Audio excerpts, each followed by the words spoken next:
everyone, your teacher Aishi Sharma welcomes you all on the channel Chanakya Guru classes. Our today's class is from class 12th Business Studies and our today's topic is case studies of characteristics of management. हम already characteristics of management कर चुके हैं cover, वो दो part के अंदर हैं. आपको फर्स्ट पार्ट का आइकन बटन और डिस्क्रिप्शन बॉक्स में मैं दोनों ही लिंक होंगे डिस्क्रिप्शन बॉक्स में, तो और आइकन बटन पे आपको फर्स्ट पार्ट का लिंक मिल जाएगा. अकॉर्डिंगली आपको प्लेलिस्ट पे उसकी नेक्स्ट क्लास उसकी प्लेलिस्ट में मिल जाएगी, लास्ट एंड में मिल जाएगी, आप वहां से चेकआउट कर सकते हैं. पहले आप वो देख लीजिएगा ताकि आप केस स्टडीज के आंसर थोड़े अच्छे से दे सकें. आज हम उनकी केस स्टडी डिस्कस करने वाले हैं कैरेक्टरिस्टिक्स ऑफ मैनेजमेंट की. जिन्होंने इकोनॉमिक्स की प्लेलिस्ट चेकआउट नहीं की है, गवर्नमेंट बजट टॉपिक आपका वहां पे चल रहा है, वो आइकन बटन और डिस्क्रिप्शन बॉक्स में आपका लिंक है. आप गवर्नमेंट बजट टॉपिक के लिए आप वहां से चेकआउट कर सकते हैं. कंप्लीट मैक्रो इकोनॉमिक्स सिलेबस भी आपके 15 के अराउंड आपकी क्लासेस आ चुकी हैं, 15-16 के अराउंड क्लासेस आ चुकी हैं. कंप्लीट सिलेबस के लिए प्लेलिस्ट के लिए भी आइकन बटन और डिस्क्रिप्शन बॉक्स में आपके लिंक है, आप वहां से चेकआउट कर सकते हैं. जो चैनल पर नए हैं, इकोनॉमिक्स के कंप्लीट सिलेबस के लिए क्लास 11th और class 12th business studies simultaneously and accountancy के मेजर पोर्शन के लिए आप चैनल को सब्सक्राइब कर सकते हैं. Free of cost maximum students तक ये वीडियोस पहुंचाने का टारगेट है कि ताकि बच्चों को वो जो प्रेशर है उससे थोड़ा सा एलिमिनेट कर सकते हैं, करा जा सके वो ट्यूशन प्रेशर से. आपको कंप्लीट सिलेबस प्रोवाइड हो जाएगा economics, business studies and the major portion of accountancy का यहाँ पर. So please subscribe the channel for it and bell icon को हिट जरूर कर देना ताकि आपके पास प्रॉपर नोटिफिकेशन पहुंच जाए. वीडियो अच्छी लगती हो, यूजफुल लगती हो तो प्लीज लाइक इट आउट, नुकसान तो कोई है नहीं. And share it out with your friends and the students, more students, ताकि ज्यादा से ज्यादा बच्चे अपने अंडरस्टैंडिंग लेवल को ज्यादा से ज्यादा क्लियर कर सकें. ठीक है, सो आज की क्लास स्टार्ट करते हैं. हम अपनी ई बुक पर चलते हैं केस स्टडीज के लिए. Our first case study is McDonald's offer aloo tikki burger to attract Indian customer despite being a multinational food giant. जो मैकडोनल्ड है वो आलू टिक्की बर्गर ऑफर कर रहा है ऑल्दो वो मल्टीनेशनल फूड जॉइंट है. And discuss the characteristics of management highlighted in the given case. इस केस स्टडी में कौन से मैनेजमेंट के केस के बारे में वो बता रहा है. जिन्होंने लास्ट क्लास देखी है, कैरेक्टरिस्टिक्स अच्छे से समझे हैं, उनको तो मतलब समझ में आ जाएगा. चलो हम थोड़ा सा रिवाइज करते हैं. हमने केस स्टडी तो समझ ली, हम थोड़े से पॉइंट्स पर चलते हैं, उसके बाद देखेंगे कि कौन सा पॉइंट हो सकता है. ठीक है, हर केस स्टडी को हम ऐसे ही समझने की कोशिश करेंगे ताकि आप लोग खुद अपने माइंड में आंसर दे सको कि कौन सा है. इफेक्टिवनेस और एफिशिएंसी की भी केस स्टडी थी. मैक्सिमम स्टूडेंट्स ने आंसर नहीं दिया. जो जिन्होंने भी देना था कमेंट बॉक्स में तो बहुत मतलब किसी ने दिया ही नहीं. जिन्होंने देना था उन्होंने व्हाट्सएप के थ्रू ही दिया है, पर्सनल कांटेक्ट में. सो प्लीज डरो मत, आंसर दो. क्या होगा, ज्यादा से ज्यादा गलत हो जाएगा तो वो डरना मत. व्हाट्सएप पे या मेल के थ्रू मत आंसर दो, कमेंट बॉक्स में आंसर देने की कोशिश करो ताकि पब्लिकली जब आप कोई चीज बोलते हो या कहते हो तो आप उसके बारे में थोड़ा श्योर होने के बाद कहते हो. अगर आपको नहीं भी आती तो आप सर्च आउट करते हो उसके बारे में. ठीक है, सो कमेंट बॉक्स में आंसर दिया करो. Okay fine. जिन्होंने प्राइवेटली भी दिया उनके लिए वेरी गुड, उन्होंने सही दिया सबने. ठीक है, आज की बात करते हैं. मैकडोनल्ड्स लिमिटेड है, वो आलू टिक्की बर्गर ऑफर कर रहा है इंडियन उसके अंदर मार्केट के अंदर instead of multinational food joint है. वो बहुत सारे मल्टीनेशनल यानी कि ऑल ओवर द नेशन उसके वो हैं, उसके सेंटर्स हैं. तो वो आलू टिक्की बर्गर क्यों ऑफर कर रहा है इंडियन मार्केट के अंदर. ठीक है, तो ये क्वेश्चन आता है आपका. तो हमारा फर्स्ट पॉइंट था मैनेजमेंट क्या है, गोल ओरिएंटेड प्रोसेस है.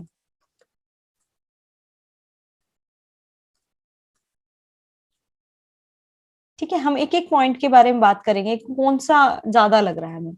ठीक है, उसके बाद हमने कहा था परवेसिव, मैनेजमेंट परवेसिव है. थर्ड पॉइंट था मल्टी डायमेंशनल, मैं मेन बात लिख रही हूँ, मल्टी डायमेंशनल है. फोर्थ पॉइंट था कॉन्टिन्यूअस है. फिफ्थ पॉइंट था डायनेमिक है. सिक्स्थ पॉइंट आपका क्या था कि वो ग्रुप एक्टिविटी है. और सेवेंथ पॉइंट आपका क्या था, intangible.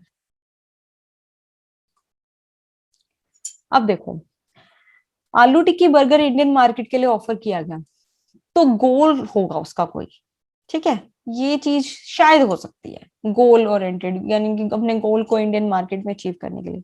Pervasive, all over the universe, मतलब कि मैनेजमेंट एप्लीकेबल होता है, तो ये तो नहीं लग रहा। ठीक है, वो तो होता है, वो तो इसमें तो बता नहीं रखा कि मैनेजमेंट वहां ऑस्ट्रेलिया में भी एप्लीकेबल है, यहाँ पे भी एप्लीकेबल है, ऐसा तो कुछ नहीं कह रखा ना।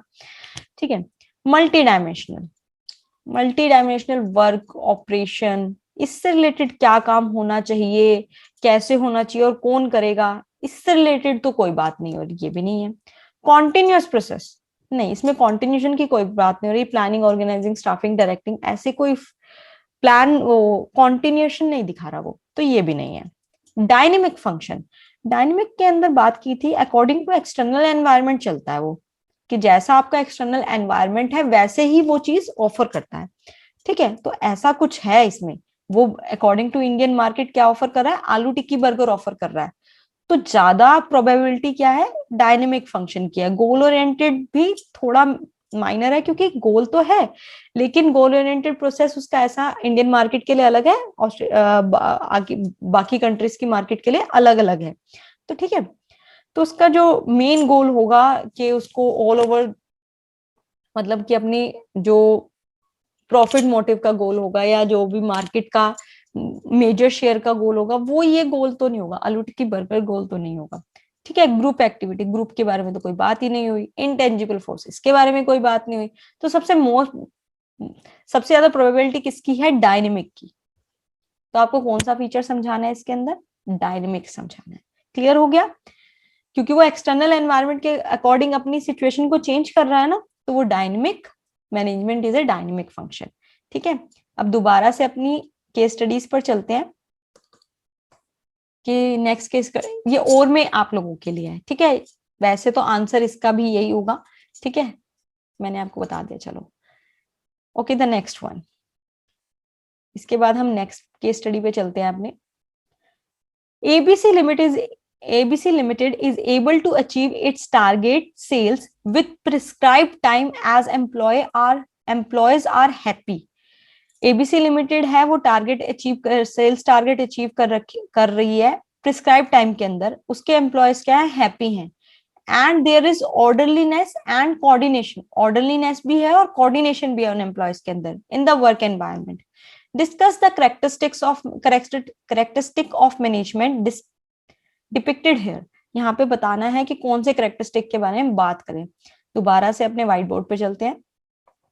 ठीक है, अब वो कह रहा है कि जो एबीसी लिमिटेड है वो अपना सेल्स टारगेट अचीव कर रही है, उसके एम्प्लॉयज बहुत हैप्पी है, प्रॉपर कोऑर्डिनेशन है, ऑर्डरलीनेस है, तो गोल ओरिएंटेड प्रोसेस के बारे में तो टारगेट अचीव कर रही है, चलो हम इसको कह सकते हैं सेल्स टारगेट अचीव कर रही है, लेकिन ओवरऑल गोल की बात नहीं हो रही, तो ये थोड़ा थोड़ा है। ठीक है, टिक और सेल्स टारगेट की बात करिए तो हम कह भी सकते हैं और नहीं भी कह सकते। परवेसिव के बारे में तो कोई बात हो ही नहीं रही है। ठीक है, कि वो all over the universe applicable होता है मैनेजमेंट। ठीक है, इसके बारे में, मल्टी डायमेंशनल के बारे में बात नहीं हो रही है इसमें, कॉन्टिन्यूअस प्रोसेस के बारे में भी बात नहीं हो रही, कोई प्रोसेस नहीं बता रहे वो। डायनेमिक फंक्शन, डायनेमिक फंक्शन के एक्सटर्नल एनवायरनमेंट के अकॉर्डिंग उन्होंने कुछ सिचुएशन चेंज करी हो अपने बिजनेस की, नहीं, ऐसा कुछ भी नहीं कर रहे हो। ग्रुप एक्टिविटी, ग्रुप एक्टिविटी हो सकती है क्योंकि वो टारगेट अचीव कर रहे हैं, ऑर्डरलीनेस है, कोऑर्डिनेशन की बात भी हो रही है, तो ये शायद हो सकता है, शायद आ रहा है इस पे। इंटेंजिबल फोर्स, इंटेंजिबल फोर्स में कहा गया था कि मैनेजमेंट एक इंटेंजिबल फोर्स है अगर उसके एम्प्लॉयज हैप्पी हैं, प्रॉपर कोऑर्डिनेशन है, ठीक है, टारगेट अचीव हो रहे हैं, ये कहा था ना कि प्रॉपर कोऑर्डिनेशन है, टारगेट अचीव हो रहे हैं। ठीक है, उसके बाद कहा था ऑर्डरलीनेस है, तो मैनेजमेंट इंटेंजिबल फोर्स है, अगर ये सारी चीजें दिखाई दे रही हैं तो मैनेजमेंट अच्छी चल रही है। तो यानी कि किस पॉइंट के बारे में बात हो रही है, इस पॉइंट के बारे में। क्लियर हो गया, तो यानी कि ये वाला जो पॉइंट है उस सेकंड केस स्टडी में हम इसके बारे में बात कर रहे हैं। तो क्लियर है, इस करेक्टरिस्टिक को हम समझा देंगे। नाउ द लास्ट वन, हम लास्ट केस स्टडी पे चलते हैं। Suhasini, the general management manager of FabMart, performed the managerial function of planning, organizing, staffing, directing, and controlling as ongoing process. Which management feature is highlighted by this? कौन से management feature के बारे में बात कर रहे हैं? सुहासिनी जनरल मैनेजर है, जीएम है, वो सारे फंक्शंस परफॉर्म कर रही है। ठीक है, अब बात करते हैं थर्ड केस स्टडी की। थर्ड केस स्टडी में गोल के बारे में तो कोई बात नहीं हो रही, परवेसिव इसके बारे में कोई, मल्टी डायमेंशनल इसके बारे में, जनरल मैनेजर सारे टास्क कर रहा है, ये सारे इसके बारे में बात हो रही है। तो जनरल मैनेजर ये सारे टास्क कर रहा है, तो एक कॉन्टिन्यूशन में टास्क हो रहे हैं, planning, organising, staffing, directing, controlling, तो कॉन्टिन्यूस फॉर शॉर्ट। इसमें बाकी सारे तो हाईलाइट हो ही नहीं रहे हैं, ठीक है ना, बाकी सारा में से कोई भी नहीं है, तो इसमें कॉन्टिन्यूस प्रोसेस की सबसे ज्यादा मेजर प्रोबेबिलिटी ही उसकी है, क्योंकि उसने मेन फीचर्स के बारे में बात कर ली है यहाँ पे। तो यानी कि आपकी थर्ड केस स्टडी के अंदर क्या है, वो क्या बात कर रहा है आपकी थर्ड केस स्टडी में? कॉन्टिन्यूस प्रोसेस के, यानी कि कॉन्टिन्यूस प्रोसेस के फीचर के बारे में बात कर रहा है। होपफुली क्लियर हो चुकी होंगी तीनों केस स्टडीज आपको। ठीक है, आज कोई होमवर्क दिया ही नहीं है। इसके अलावा भी कोई केस स्टडी है जो आपको नहीं समझ में आई, वो आप कमेंट बॉक्स में कॉपी पेस्ट करके पूछ सकते हैं, लिख के पूछ सकते हैं। ठीक है, नेक्स्ट टॉपिक आपका ऑब्जेक्टिव्स ऑफ मैनेजमेंट होगा। So stay connected, stay tuned for more videos. Thank you very much.